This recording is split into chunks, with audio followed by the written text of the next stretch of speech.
Our first keynote speaker is David M Smick, who is the Chairman and Chief Executive Officer of Johnson Smick International, based in Washington. Mr. Smick started his career as what I think Americans call a congressional staffer, first in the Senate and then in the House of Representatives, and organized that very prestigious series of summits on the dollar and trade involving Alan Greenspan. He also is the founder, editor, and publisher of the International Economy magazine, a quarterly which he launched in 1987 and which has an extremely prestigious Editorial Advisory Board with people such as Claude Trichet and Jeffrey Sachs and Martin Feldstein. A year ago, he published a book called The World is Curved. Today his topic is The World is Dangerously Curved, which I think could be the second edition. He's also a well-known journalist and a correspondent at the Wall Street Journal, New York Times, Washington Post. David Smick.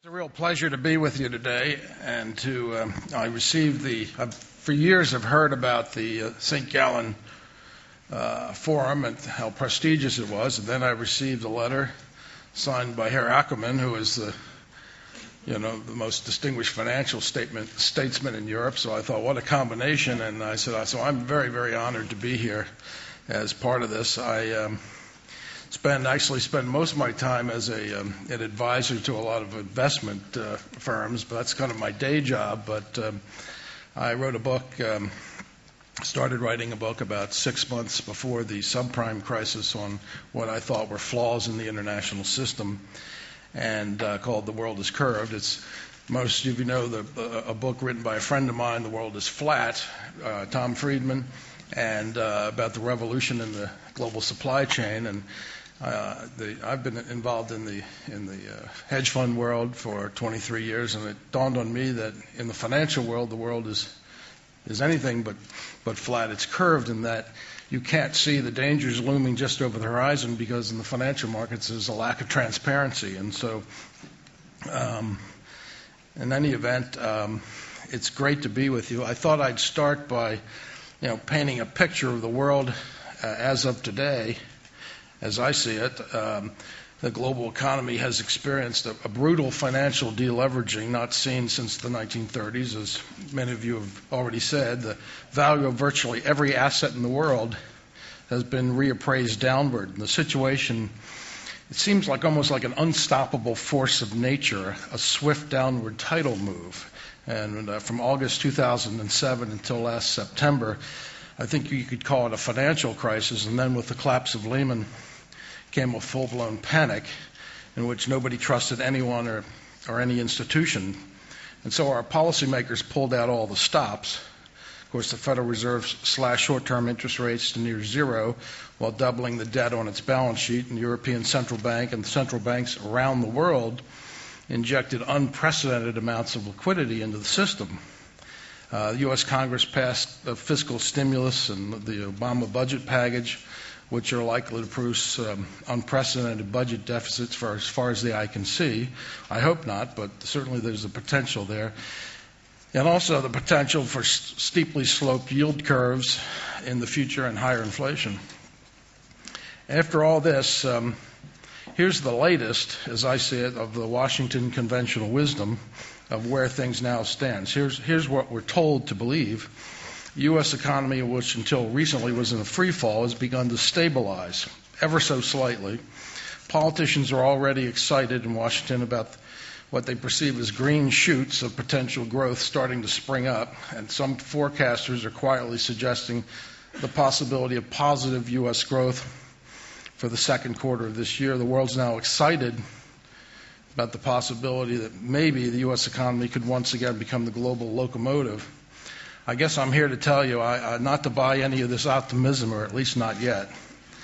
I think the most frightening part of the present crisis is the potential that U.S. policymakers, are optimistically fixating on some short-term cyclical signs of recovery, and they're ignoring the systemic problems inherent in the global economy. I mean, it's true that U.S. inventories, which are dramatically depleted based on recent data, are about to be replenished, and some of the Obama fiscal stimulus is starting to hit the U.S. economy. GDP growth will pick up in the second quarter. In fact, no one's saying it publicly, but there are some in the administration, very high up, who think the second quarter could see a 2% growth number, positive 2% growth number, and some at the Fed who are thinking could be even zero. This is after a minus 6% first quarter. But I tell you what they're also thinking. They're thinking about the potential for a double dip. That is, this is a false dawn with some slight cyclical improvement, and with excitement over that the so-called Great Recession may finally be over, but it's followed by a retrenchment later this year once the inventory buildup and the fiscal stimulus have worn off. So there are a lot of reasons to continue to be careful, or at least wary about this hyper-optimism, and that particularly includes the decline in problems in bank lending. In the process, the American consumer, I think, has the potential to become even more disillusioned about the future. And this is also a potentially dangerous political time for President Obama if, in fact, you suddenly get what looks like a slight improvement, and then we fall back. He will own this economy politically 100%. I think that's why a worried Obama administration, despite their kind of slightly positive rhetoric, they're still quietly thinking there's a potential for a fiscal stimulus too at the end of 2009 or early 2010. Now, it's true the U.S. stock market and other equity markets around the world have started to rebound, but I think it's important to remember that there were no fewer than 5 bull market rebounds between 1929 and 1933 in which stock prices advanced by more than 20%. Short-term equity market upticks cannot cover up the systemic problems facing the global economy in the years ahead. And remember, too, that the problem is not one bubble, the subprime-related mortgage bubble, but I think you can make a case the world faces additional bubbles bursting as well, including commercial real estate bubble, a credit card bubble, an emerging market bubble, and so forth. My greatest concern is that the global trading system is in trouble. The exports of the world's 3 leading surplus trading powers, Germany, China, and Japan, are 33% lower than they were a year ago. Exports over the past year have declined by the same annual amount as during the first years of the Great Depression.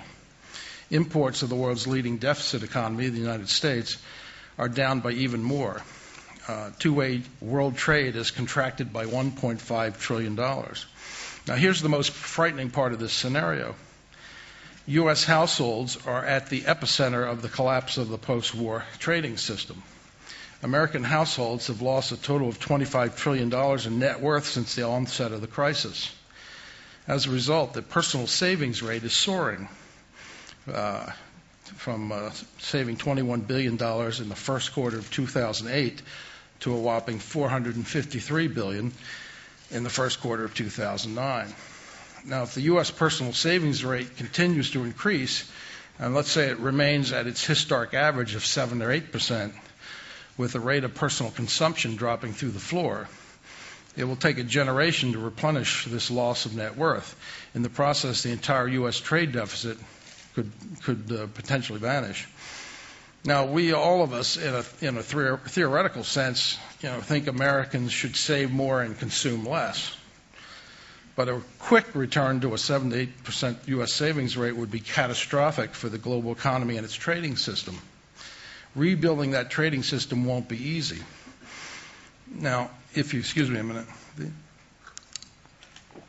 If you listen carefully to what Barack Obama said at the recent G20 meeting in London, what he said seemed to be benign. But I will tell you, I have a great admiration for this new president. His ability to say things that are somewhat radical, particularly that are fairly left in the political spectrum, but to say them in a way that is benign, that sounds very centrist, is absolutely amazing. It's driving the Republican Party opposition almost out of business. So what did he say? He said very simply, Americans can no longer be the world's consumer. Well, that sounds like a harmless statement of, kind of macroeconomic reality, at least for now. But there's a debate in Washington as to whether it meant more than that. I mean, was Obama saying, and a lot of people believe this, that he rejects the global export model upon which the world has operated for several decades? Now, I don't think he's talking about, outright Smoot-Hawley-like tariffs, which would be insane for the U.S. given our credit demands, but I think, and the danger I worry about is subtle moves in tax and regulatory policy that could reinforce a trend toward deglobalization in the United States. And as an aside, if you want to know what's happening in Washington right now, there is a civil war, policy-wise. But it doesn't involve the Republican Party, who really are now irrelevant. It's a civil war within the Democratic Party. And I call it the Summers Democrats, for Larry Summers and Tim Geithner. It's versus kind of the Krugman Democrats, named after, or the Krugman-Stiglitz Democrats, named after the two Nobel Prize winners. But it's really a fight over, one, was the Clinton economy of the 90s legitimate, or was it just a Republican-light economy that, but it's really a split in the Democratic Party over globalization, over financial liberalization. The Krugman-Stiglitz Democrats would return the American banks to the 1960s. No securitization, no derivatives. It would be virtually no leverage. Summers Democrats would modify the existing system. I would say that Barack Obama's heart is with the Stiglitz-Krugman Democrats. His head is with the Summers Democrats. If the Summers-Geithner team fails, then I would expect the president then moves to the other side. The fact is, the world economy is out of balance. Americans for too long have been gluttonous, over-leveraged consumers, the world's consumer of last resort. But by the same token, large parts of the world have become dangerously dependent on exports as their main engine for economic output. And this includes most emerging markets led by China, but also even Germany, where exports represent 40% of GDP. Today, these export-dependent economies face far greater risk than their policy leaders are acknowledging, and they should be doing more to stimulate their economies. Before I further catalog this difficulty of our current system and what we need to do to get out of this mess, let me talk for a few moments about how the great credit crisis, this monumental fiasco, began. Most news reports simply state the U.S. banks lent too much money to people who couldn't afford their mortgages, and so the banking system came under severe strain. But that's really an oversimplification. When people ask me how we got into this mess, my fundamental answer is always one phrase: the fall of the Berlin Wall.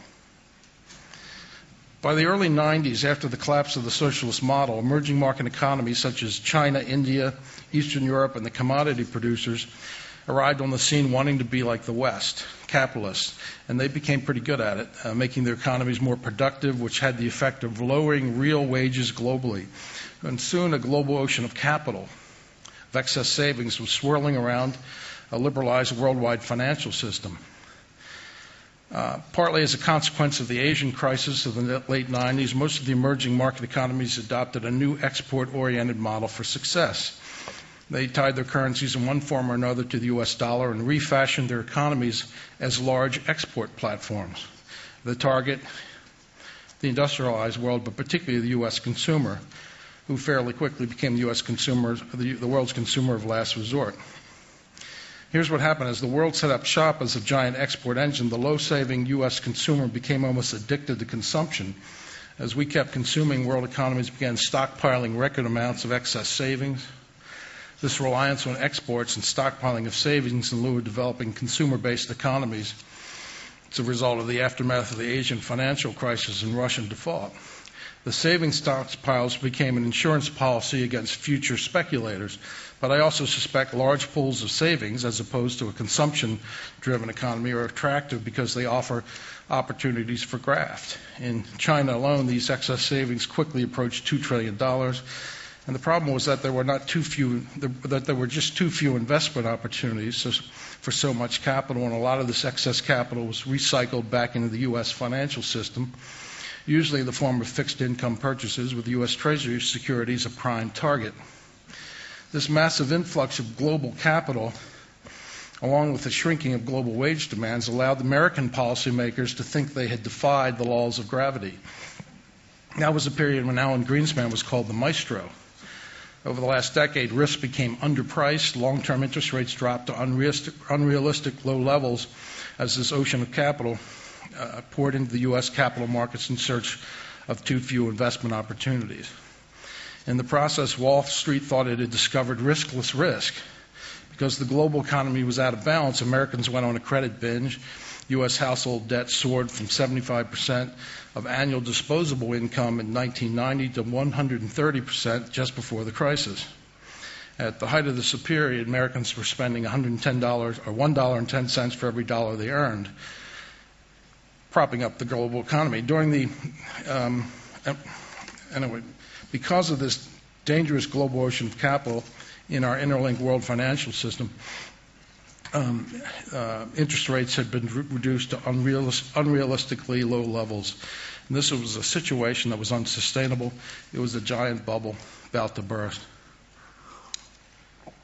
Let me just say how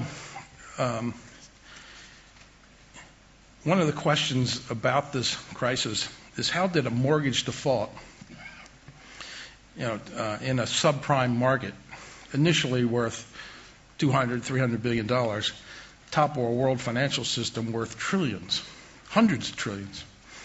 How could some collapsing mortgages bring about the worst financial crisis in the 1930s? And I would say the answer reflects something much more fundamental than the problem of serious mortgage defaults. The crisis erupted because global markets declared a buyer's strike against our financial architecture. The sophisticated paper assets, including securitization, that financial institutions use to measure risk and deploy capital.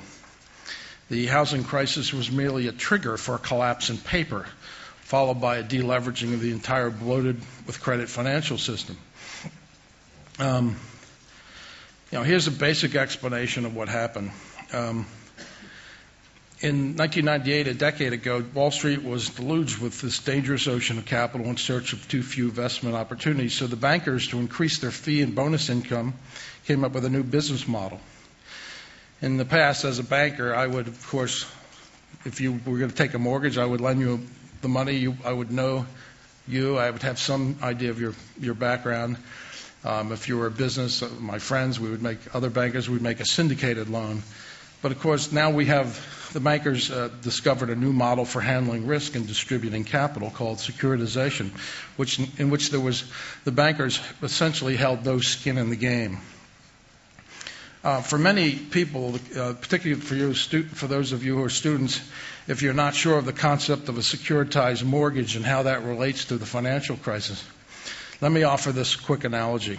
As a banker, what if I, instead of just lending individually, took all the mortgages that I had and threw them on a table and diced them and sliced them up into a giant pile, like a giant tossed salad?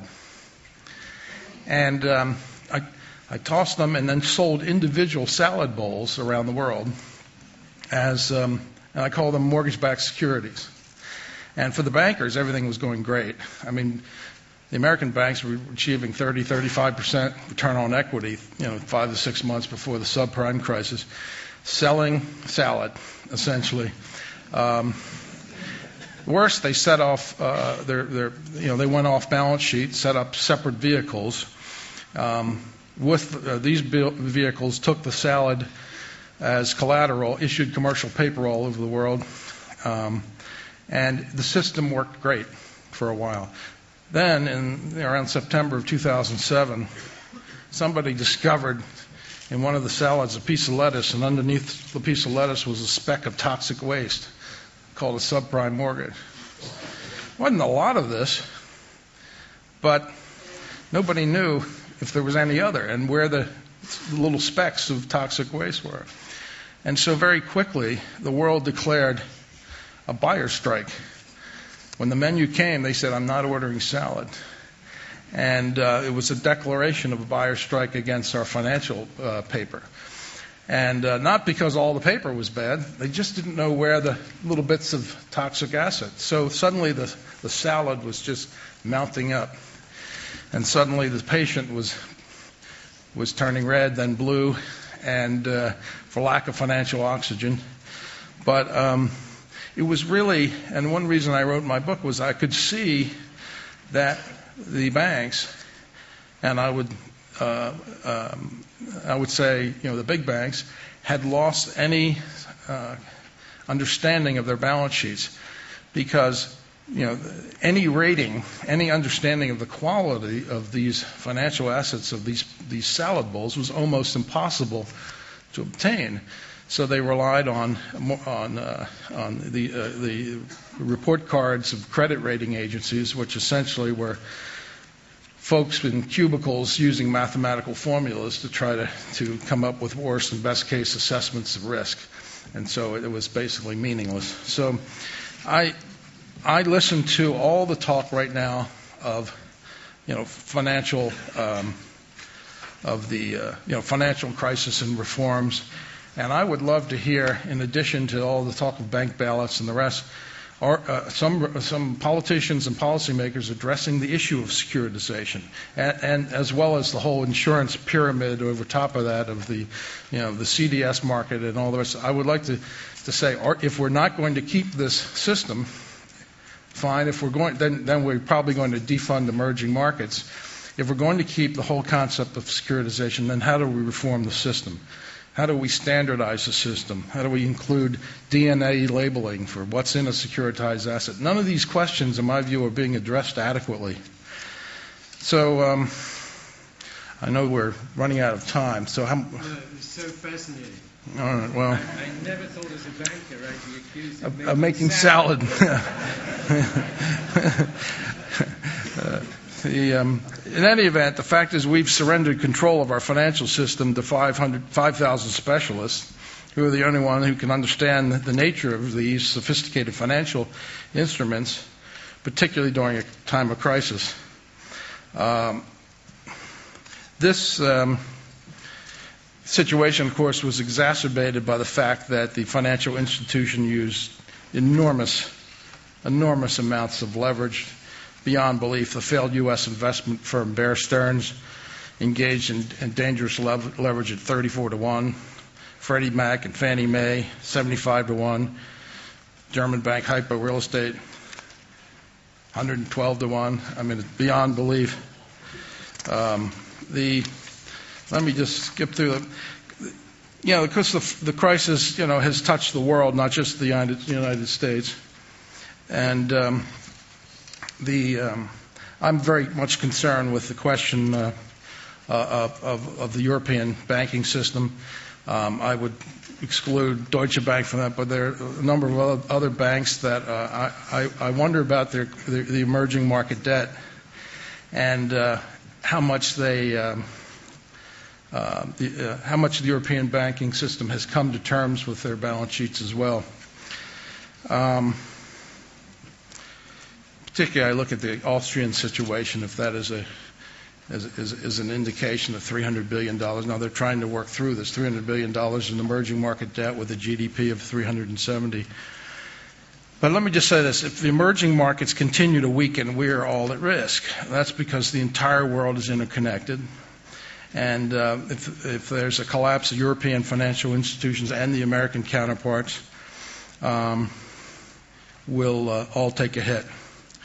Now, there are bright spots, Brazil and the rest, and others parts of the emerging markets. But I guess what bothers me in general right now is that we have G20 policy leaders who are living in a dream world. They come together for meetings and they act as if the world's only problem is financial regulation. That if only we could supervise the hedge funds a little better, who of course weren't involved in the crisis, or at least were involved in the really the periphery of it, that all would return to normal.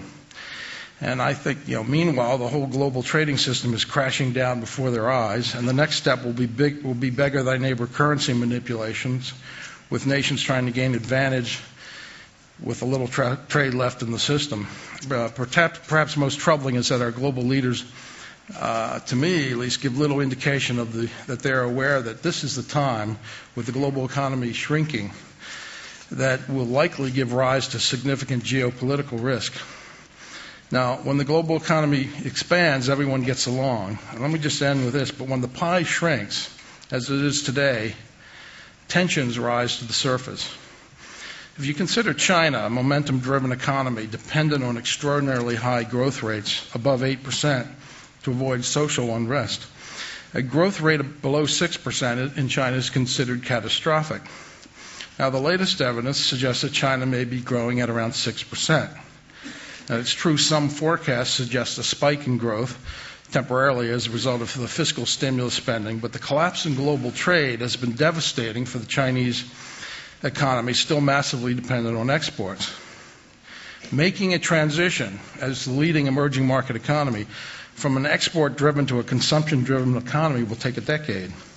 The notion in some circles that this transition can occur overnight, I hope I'm wrong, but I think is an illusion. I mean, recently I went back and looked at the growth rates prior to the three great political upheavals in China during the second half of the 20th century. The Great Leap Forward, the Cultural Revolution, and Tiananmen Square. In each case, the previous year or two, growth dropped from the 10 to 12% range down to the 4 to 5% range. China's heading in that direction now. Some people would say they're there. Now, the Beijing leadership recognizes this and is throwing unprecedented amounts of fiscal stimulus at the rural communities in infrastructure spending and consumption vouchers. I mean, a non-collateralized lending by the state-run banks is so generous, the joke is that even house pets are being offered loans by the state-run banks. About 8 months ago, it's very telling that government stopped making public the police reports for social unrest, probably for good reason. With China's growth having halved, officials have reason to hurry. They've built up massive expectations, particularly in the run-up to the Olympics, that hundreds of millions more Chinese living in the rural communities could join the middle class. Layoffs in China are happening in the tens of millions. 6 million recent university graduates can't find jobs. And also the rural migrant workers, unlike 15 to 20 years ago, their mothers and fathers who would return in slow-down periods would return home to the rural communities. The sons and daughters now who are unemployed are staying in the cities. Bottom line is that China is part of a larger world of emerging markets at risk of being devastated by the collapse in global trade. China will posture that its different form of capitalism will prevail over the West. But let's not forget that exports represent nearly 40% of China's GDP. And again, converting an aging society with no social security system and little in the way of government safety net into a rabid American-style consumers will take a decade to accomplish, if it can be done. I remember the Japanese in the 90s tried 10 different stimulus packages, and they all failed. Now, we have to hope that China succeeds. But in the end, two questions remain. First, can we believe China's official statistics? And second, is the current surge an unsustainable event? Anyway, I will take some questions. I'm sure you want to talk about the bank stress test, which for the American banks is happening today, and we can also talk about, I have a little more to say about the banks, but I think we can, if in some questions you want to talk about the banking structure, that'd be fine.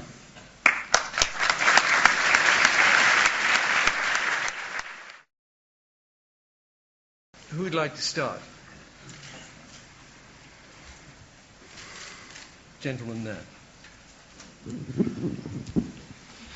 Thanks a lot for all the speeches. As a student, I think I did understand the metaphor of the salads. Probably, I don't understand the complexities of securitization.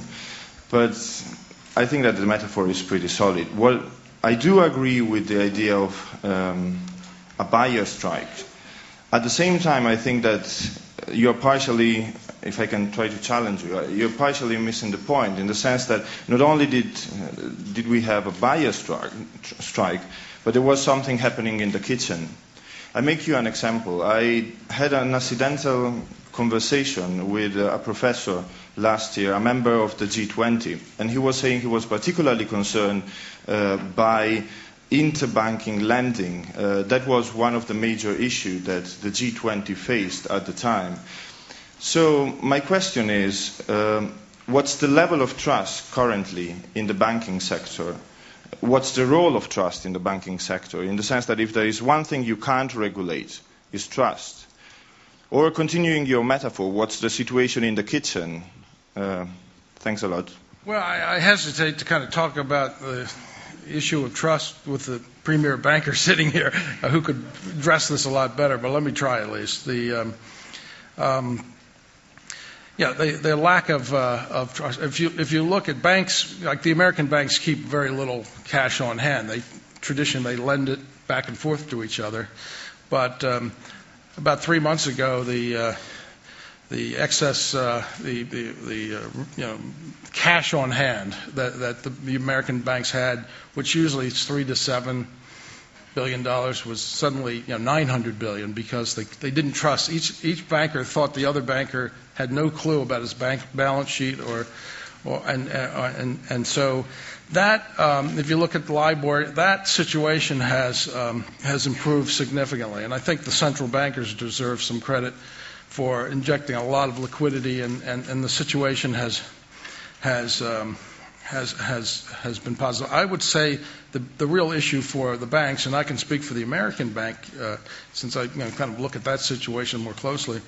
My concern with the American banks is that it's not that the Obama administration wants this to happen, but I think they could kind of fall into a position where through the stress tests and through all the other developments for the banking system, that a large segment of the big American banks become like public utility companies, like the electric company or the water company, and we have politically a segment of American society saying, and that's what they should be. We don't need this risk. But I would submit that the danger today, probably for the world, but certainly in the U.S., is that we're moving from an era of reckless financial risk-taking in finance to a situation that may be more dangerous, no financial risk-taking, because we're going to be at risk of defunding the innovative side of our economy. And America's been a kind of a hothouse for entrepreneurial, innovative initiative because of our legal and our patent system, and also the ability to finance entrepreneurial risk. And a lot of the banks have been funnels for pension funds and other non-bank sources of financing into the risk capital sector. And so it bothers me when I see, the banks in some sense deserve everything they get. They deserve to be made public utilities, but is that really what we want? Is that what the world wants? Does the world want American growth to be, potential GDP to be significantly lower, and with the American consumer, with the propensity to consume returning to the level of the 70s, and essentially I'm not sure that's good for the world economy. So I'm looking very carefully. I think it's going to be a tough trick for the Obama administration to avoid essentially the public utility model. Gentleman there.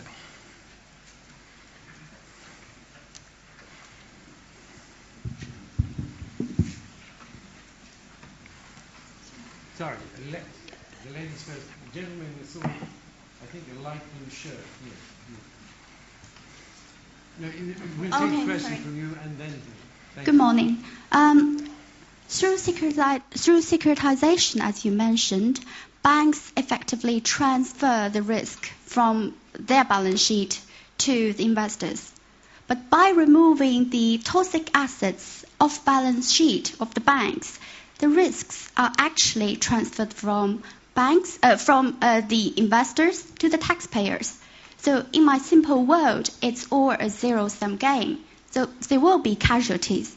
So my question is, do you think there is a way to achieve a win-win situation? Well, I think the whole idea of, securitizing assets, but then, setting up this independent vehicle is almost kind of a dumping ground. I think the bet in the markets was the banks bet, and I was throwing the investment banks as well. Everybody had them, it seems. The bet was that if the SIV, if the independent vehicle defaulted, that the parent bank would not be affected, because after all, they had no one on the board of directors. They had no connection necessarily, except they were making huge fees by funneling this stuff there. And I think the big surprise of this financial crisis was that the global market connected the banks to their independent vehicles by reputation. So it took the stock prices of Citigroup and its city SIVs down, and that was really the fun. You want to talk about stupid bankers. That was a fundamental miscalculation because the market just said no. It's that everybody knows, whose paper that is, and so I think that was stuff. Look, I think if a bank, I guess if Alan Meltzer, the economist, I saw a quote from him recently. He said, "If a bank is too big to fail, it's too big." And I think, I think what we're seeing now, it's a very tough situation for Geithner because, what do you do about, some of these large institutions that really are too big? Now, I tell you what's happening, or what is about to happen, is the Geithner and the Treasury is going to lose out to the FDIC on the whole reform effort. I think the White House is in love with Sheila Blair and the FDIC. They are not going to allow the FDIC to run things. But the FDIC, with the White House and with Congress, particularly the Barney Frank, the relevant legislator on Capitol Hill, they're going to let the FDIC, which is going to receive a big replenishment, $500 billion, be kind of the big gorilla at the table in coming months to try to work out the situation. Now, I think it's going to be a very interesting drama to watch because the FDIC, just one case of taking on Citigroup, is a little bit like a mouse trying to swallow an elephant. It's going to be a very big challenge to try to to come to terms with the restructuring of those institutions. Time is going. So the last question, the gentleman there. My name is Tanvir from Australia. My question is about how you mentioned some of the systemic problems in the banking structure. I was wondering what your views are about some of the Middle Eastern banking architecture in terms of how that has been a bit more stable, and is there any scope to incorporate some of the regulations from that? Sorry, I didn't hear that. Well, it's whether you can take some of the financial architecture, as in Middle Eastern banks, and use that. In saying that, were you thinking of Sharia law? Some of the reports have shown that some of the regulations have meant that their financial systems held up a bit stronger, and they've actually had positive returns in their assets. Could you share some ideas on that? I honestly don't have a strong feeling about Middle Eastern banking. I don't know that system well enough to comment. I've heard the mention of Adam Smith today, and I think fundamentally the world, the people like yourselves who are engaged in the world economy and are going to be the future, you're going to have to decide: can you have Adam Smith's economics without Adam Smith's ethics? And I think what we found is you can't have that. And this whole financial crisis really is a fundamental reflection of our kind of ethical failings as a society, as a global society. Because I would maintain that despite all the talk about the need for regulation, and I'm not a regulatory fundamentalist that says you don't need regulation, but I have my doubts as to whether a government regulator will ever be a match for a sophisticated Wall Street operator and his attorney, who they anticipate, So, we probably need to think through a new model. I mean, we talked about the whole interbank market. I nearly interrupted you and said, and his Swiss attorney. Well, we need a new model, and I would suspect that it's probably a public-private model where, when the interbank market froze, my proposal was, the central banks and the banks together around the table, everybody putting skin in the game, whether it's whatever the make, it's 40, 60, whatever. But you need to have a system in which, if I think, or if you think, I'll put it this way, if you're a banker and you think I'm a banker, don't know my balance sheet, I'm the Bear Stearns, you telling the other central bankers around the table, saying, hey, this is my future, we have much more transparency, and I just don't think go it alone is going to work anymore. Lisa, I'm really glad, David, that you introduced that ethical element at the end, because I think one charge which is made, and I have to say I do think there's some justification, that the moral compass which the leadership of banks have had has really been proved to be defective. And if you look at the integrity, I mean, these subprime loans were known as liar's loans. Ninja loans were loans with no income, no jobs, no assets. Due care in lending should have responsibility, I think, there. There was a recklessness in terms of some lending and the degree of risk taken, and so on. And what concerns me, I'd just like to emphasize this because it's something we've been thinking about a lot in London. Reforming the regulation of the financial system is not difficult. You can increase capital ratios, or have dynamic provisioning, you can introduce liquidity ratios, you can do all sorts of things like that. But at the heart of this issue, there is the culture of a financial institution. I think that the real need, we will have some reform in regulation, but that has to be counterbalanced by a real upgrading, raising the level of the game in terms of the culture of banks themselves. Because only if you do that going forward will you prevent us ending in a situation like this again. Yeah. Can we say a great thank you to David?